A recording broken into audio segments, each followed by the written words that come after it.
Assalamualaikum warahmatullahi wabarakatuh. Good morning, afternoon, or evening, or night. Meet me again, Anandito, here with a different topic and discussion, but still on the same channel.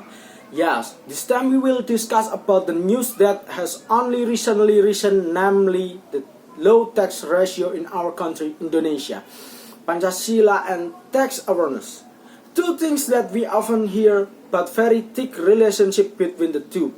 According to Wikipedia.com, Pancasila is basically ideology in life for the Indonesian state. This name consists to Sanskrit word. Panca means five and Sila means principle. Pancasila is the formulation and guideline of national and state life for all Indonesian people. While tax awareness is a condition where taxpayers know, acknowledge, respect, and obey the applicable tax provision and have sincerity and desire to fulfill their tax obligation.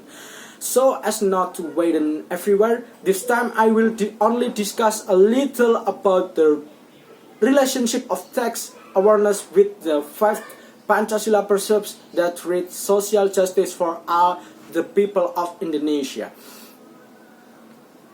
The precept of social justice for all Indonesian people start from the realization that fairness is the ideal that every human being craves in the life of society, nation, and state.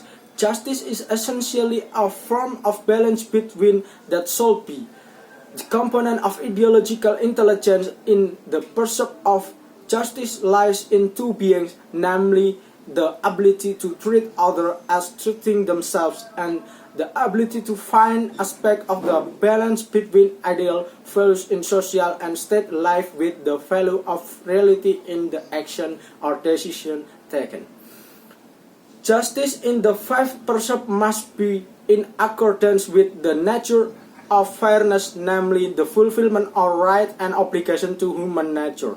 The nature of justice is related to human life, namely the relationship of justice between one human being with another human being with their God, and human being with themselves.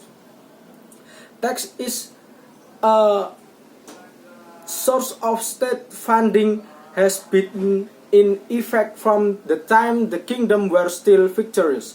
In United States, the tax collection agency called the IRS, Internal Revenue Service, which is under the Department of Treasury.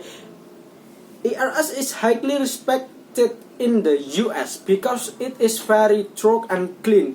Once he cried out the IRS until the word, in this world there are only two things that are certain, that is tax and debt.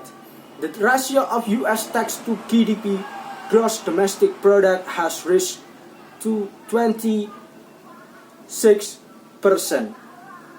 On the other hand, the maturation of the tax system and the tax collection agency in the US does not discourage effort to avoid tax. The large number of tax notaries and tax accounting companies in the US proves this. Lawyers and tax accountants will always try to find loopholes in taxation rules. If tax in the US are used for development program and social security programs, how about in Indonesia?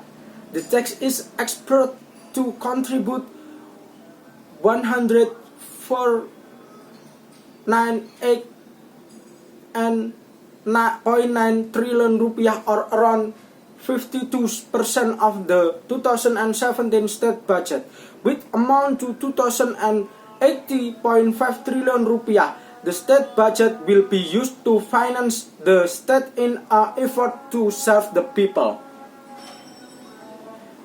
In here, the tax function as a tool to carry out the 5 precepts in the Pancasila social justice for all Indonesian people should be able to work, because tax will attract to more money from the rich, which will be used for development and profit subsidies, so that people who are still disadvantaged can be more advantaged.